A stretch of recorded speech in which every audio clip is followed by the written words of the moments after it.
ಧರ್ಮಕ್ಷೇತ್ರಗಳ ಉಳಿವಿಗೆ ಹಿಂದೂ ಸಮುದಾಯ ಒಂದಾಗಿದೆ. ಬೆಂಗಳೂರಿನ ಫ್ರೀಡಂ ಪಾರ್ಕ್ನಲ್ಲಿ ಬೃಹತ್ ಹೋರಾಟವನ್ನು ಹಮ್ಮಿಕೊಳ್ಳಲಾಗಿದೆ. ಧರ್ಮಸ್ಥಳ ಶ್ರೀ ಕ್ಷೇತ್ರದ ವಿರುದ್ಧ ಈ ಬುರ್ಡೆ ಗ್ಯಾಂಗ್ನ ಷಡ್ಯಂತ್ರ ನಡೀತಾ ಇದೆ. ಈ ಷಡ್ಯಂತ್ರದ ವಿರುದ್ಧ ಇವತ್ತು ಬೆಂಗಳೂರಿನ ಫ್ರೀಡಂ ಪಾರ್ಕ್ನಲ್ಲಿ ಬೃಹತ್ ಹೋರಾಟವನ್ನು ಹಮ್ಮಿಕೊಳ್ಳಲಾಗಿದೆ. ಹಿಂದೂ ದೇವಸ್ಥಾನ ಮಠ ಮಂದಿರಗಳ ಉಳಿವಿಗಾಗಿ ಹೋರಾಟವನ್ನು ಹಮ್ಮಿಕೊಳ್ಳಲಾಗಿದೆ.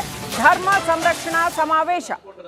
ದೇವಸ್ಥಾನಗಳ ಉಳಿವಿಗೆ ರಣಕಹಳೆ ಮೊಳಗ್ತಾ ಇದೆ. ಈ ಸಮಾವೇಶದಲ್ಲಿ ಅನೇಕ ಮಂದಿ ಸ್ವಾಮೀಜಿಗಳು ಹಿಂದೂ ಪರ ಮುಖಂಡರು ಭಾಗಿಯಾಗಿದ್ದಾರೆ.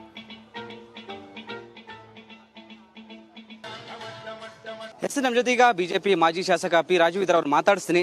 ಸರ್, ಒಂದು ಕಡೆ ಧರ್ಮಸ್ಥಳ ವಿರುದ್ಧ ಷಡ್ಯಂತ್ರ ಆಗ್ತಿದೆ, ಮತ್ತೊಂದು ಕಡೆ ಹಲವಾರು ವಿಷಯಗಳು ಬೆಳಕಿಗೆ ಬರ್ತಿದೆ. ನೀವು ಈ ಒಂದು ಸಮಾವೇಶಕ್ಕೆ ಭಾಗಿಯಾಗಿದ್ದಾರೆ. ಸರ್, ಏನು ಹೇಳ್ತೀರಿ ಸರ್ ಈ ಒಂದು ಎಲ್ಲ ಷಡ್ಯಂತ್ರ ವಿಚಾರವಾಗಿ ಅಂತ? ಮೊದಲನೇದಾಗಿ ಈ ಪ್ರಕರಣವನ್ನು ಸುಳ್ಳು ಸೃಷ್ಟಿಸಿ ಪ್ರತಿಯೊಬ್ಬರ ಮನಸ್ಸಿನಲ್ಲಿ ಅದನ್ನು ಸತ್ಯ ಅನ್ನೋ ರೀತಿ ಬಿಂಬಿಸಿ ಮಾಡೋದರ ಹಿಂದೆ ಕೇವಲ ಕರ್ನಾಟಕದ ಕೆಲವು ಕಿಡಿಗೇಡಿಗಳು ಇದ್ದಾರೆ ಅಂತ ಹೇಳಿ ನನಗನ್ಸೋದಿಲ್ಲ. ಇದರ ಹಿಂದೆ ಅಂತಾರಾಷ್ಟ್ರೀಯ ಜಾಲ ಇದೆ. ಇದಕ್ಕೆ ಶಕ್ತಿಯನ್ನು ತುಂಬುವಂತಹ ಕೆಲಸ ಈ ಕಾಂಗ್ರೆಸ್ ಆಡಳಿತದಲ್ಲಿ ನಡೆದಿದೆ. ಮುಖ್ಯಮಂತ್ರಿಗಳ ಸುತ್ತಮುತ್ತ ಇರುವಂತಹ ಲೆಫ್ಟಿಸ್ಟ್ ವಿಚಾರಧಾರೆಯ ಜನರು ಏನಿದ್ದಾರೆ, ನನಗೆ ಅನ್ಸತ್ತೆ ಮುಖ್ಯಮಂತ್ರಿಯ ಕಾರ್ಯಾಲಯದಲ್ಲಿನೇ ಇಂತಹ ಷಡ್ಯಂತ್ರದ ಪಾಲುದಾರಿಕೆ ಇರುವಂತಹ ವ್ಯಕ್ತಿಗಳು ಅಲ್ಲಿದ್ದಾರೆ. ಇವತ್ತು ಕಾನೂನಾತ್ಮಕವಾಗಿ SITಯನ್ನು ಸ್ಥಾಪನೆ ಮಾಡಿದ ತಕ್ಷಣ ನಾವು ಸ್ವಾಗತ ಮಾಡಿದ್ವಿ. ಯಾಕೆ ಅಂದರೆ ನಾವು ವಿರೋಧ ಮಾಡಿದ ತಕ್ಷಣ ಮತಾಂಧರು ಅಂತ ಹೇಳಿ ನಮ್ಮನ್ನು ಬಿಂಬಿಸುವಂತಹ ಷಡ್ಯಂತ್ರ ಇತ್ತು ಅಂತ. ಆದರೆ SITಯನ್ನು ಸ್ವಾಗತ ಮಾಡಿದ್ವಿ ಅಂದ ತಕ್ಷಣ SIT ಮಾಡಿರುವಂತಹ ಎಲ್ಲೋ ತಪ್ಪುಗಳನ್ನು ನಾವು ಒಪ್ಕೊಂಡಿದ್ದೀವಿ ಅಂತ ಅಲ್ಲ. ಒಂದು ಇನ್ವೆಸ್ಟಿಗೇಷನ್ ಪ್ರೊಸೀಜರ್ ಹೇಗೆ ಇರಬೇಕು ಅಂತ ಹೇಳಿ CRPC ಹೇಳುತ್ತೆ, BNS ಹೇಳುತ್ತೆ. ಈ ಒಟ್ಟಾರೆ ಪ್ರಕರಣವನ್ನು ಈ ಸರ್ಕಾರ, ಗೃಹ ಇಲಾಖೆ, ಪೊಲೀಸ್ ಇಲಾಖೆ ನಿಭಾಯಿಸಿದ್ದನ್ನು ನೋಡಿದಾಗ ಇವರು ಎಲ್ಲಿಯೂ ಕೂಡ ಕಾನೂನು ಪ್ರಕ್ರಿಯೆಯನ್ನು ಎಲ್ಲಿಯೂ ಕೂಡ ಪಾಲಿಸಿಲ್ಲ. ಅಂದರೆ ಇನ್ವೆಸ್ಟಿಗೇಷನನ್ನು ಯಾವ ಕ್ಷಣದಿಂದ ಪ್ರಾರಂಭ ಮಾಡಬೇಕಿತ್ತು ಆ ದಾರಿಯನ್ನೇ ತಪ್ಪಿದ್ದಾರೆ. CRPC any police officer, SIT ಮುಖ್ಯಸ್ಥರಿಗೆ ನಾನು ಪ್ರಶ್ನೆಯನ್ನು ಮಾಡ್ತಾನೆ, ನೀವು BNS ಪ್ರೊಸೀಜರನ್ನು ಫಾಲೋ ಮಾಡಿದ್ದೀರಾ? CRPC ಪ್ರೊಸೀಜರನ್ನು ಫಾಲೋ ಮಾಡಿದ್ದೀರಾ?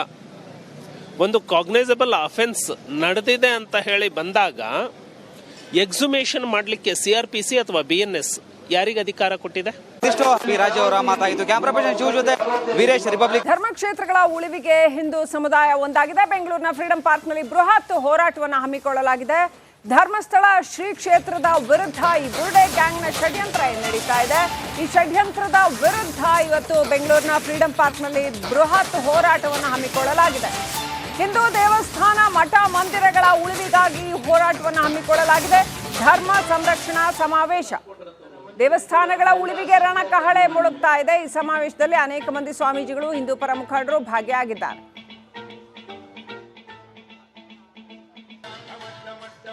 ನಮ್ಮ ಜೊತೆ ಈಗ ಬಿಜೆಪಿ ಮಾಜಿ ಶಾಸಕ ಪಿ ರಾಜು ಇದ್ದಾರೆ. ಅವ್ರು ಮಾತಾಡಿಸ್ತೀನಿ.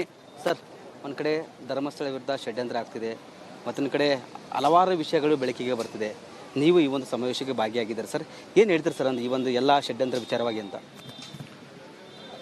ಮೊದಲನೇದಾಗಿ ಈ ಪ್ರಕರಣವನ್ನು ಸುಳ್ಳು ಸೃಷ್ಟಿಸಿ ಪ್ರತಿಯೊಬ್ಬರ ಮನಸ್ಸಿನಲ್ಲಿ ಅದನ್ನು ಸತ್ಯ ಅನ್ನೋ ರೀತಿ ಬಿಂಬಿಸಿ ಮಾಡೋದರ ಹಿಂದೆ ಕೇವಲ ಕರ್ನಾಟಕದ ಕೆಲವು ಕಿಡಿಗೇಡಿಗಳು ಇದ್ದಾರೆ ಅಂತ ಹೇಳಿ ನನಗನ್ಸೋದಿಲ್ಲ. ಇದರ ಹಿಂದೆ ಅಂತಾರಾಷ್ಟ್ರೀಯ ಜಾಲ ಇದೆ. ಇದಕ್ಕೆ ಶಕ್ತಿಯನ್ನು ತುಂಬುವಂತಹ ಕೆಲಸ ಈ ಕಾಂಗ್ರೆಸ್ ಆಡಳಿತದಲ್ಲಿ ನಡೆದಿದೆ.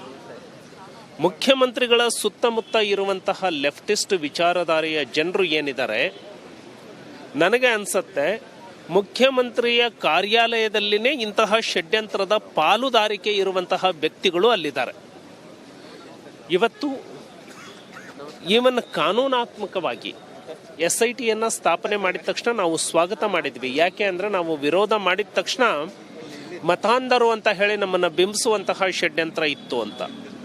ಆದರೆ SITಯನ್ನು ಸ್ವಾಗತ ಮಾಡಿದ್ವಿ ಅಂದ ತಕ್ಷಣ SIT ಮಾಡಿರುವಂತಹ ಎಲ್ಲೋ ತಪ್ಪುಗಳನ್ನು ನಾವು ಒಪ್ಕೊಂಡಿದ್ದೀವಿ ಅಂತ ಅಲ್ಲ.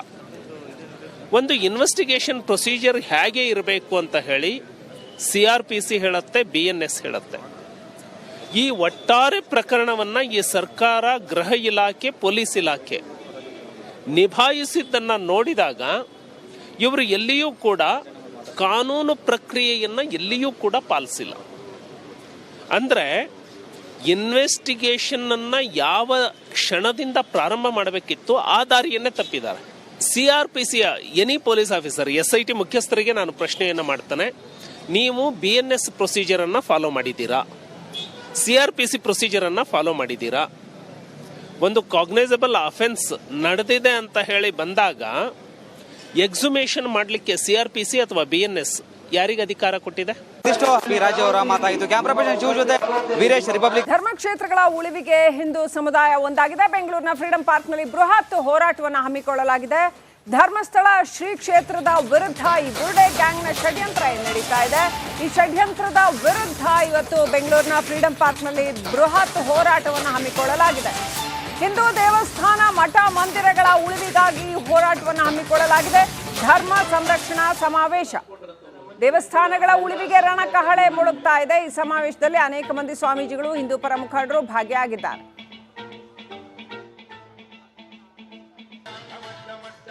ನಮ್ಮ ಜೊತೆ ಈಗ ಬಿಜೆಪಿ ಮಾಜಿ ಶಾಸಕ ಪಿ ರಾಜು ಇದ್ದಾರೆ, ಅವ್ರು ಮಾತಾಡಿಸ್ತೀನಿ. ಸರ್, ಒಂದು ಕಡೆ ಧರ್ಮಸ್ಥಳ ವಿರುದ್ಧ ಷಡ್ಯಂತ್ರ ಆಗ್ತಿದೆ, ಮತ್ತೊಂದು ಕಡೆ ಹಲವಾರು ವಿಷಯಗಳು ಬೆಳಕಿಗೆ ಬರ್ತಿದೆ. ನೀವು ಈ ಒಂದು ಸಮಾವೇಶಕ್ಕೆ ಭಾಗಿಯಾಗಿದ್ದಾರೆ ಸರ್, ಏನು ಹೇಳ್ತೀರಿ ಸರ್ ಈ ಒಂದು ಎಲ್ಲ ಷಡ್ಯಂತ್ರ ವಿಚಾರವಾಗಿ ಅಂತ? ಮೊದಲನೇದಾಗಿ ಈ ಪ್ರಕರಣವನ್ನ ಸುಳ್ಳು ಸೃಷ್ಟಿಸಿ ಪ್ರತಿಯೊಬ್ಬರ ಮನಸ್ಸಿನಲ್ಲಿ ಅದನ್ನು ಸತ್ಯ ಅನ್ನೋ ರೀತಿ ಬಿಂಬಿಸಿ ಮಾಡೋದ್ರ ಹಿಂದೆ ಕೇವಲ ಕರ್ನಾಟಕದ ಕೆಲವು ಕಿಡಿಗೇಡಿಗಳು ಇದ್ದಾರೆ ಅಂತ ಹೇಳಿ ನನಗನ್ಸೋದಿಲ್ಲ. ಇದರ ಹಿಂದೆ ಅಂತಾರಾಷ್ಟ್ರೀಯ ಜಾಲ ಇದೆ. ಇದಕ್ಕೆ ಶಕ್ತಿಯನ್ನು ತುಂಬುವಂತಹ ಕೆಲಸ ಈ ಕಾಂಗ್ರೆಸ್ ಆಡಳಿತದಲ್ಲಿ ನಡೆದಿದೆ.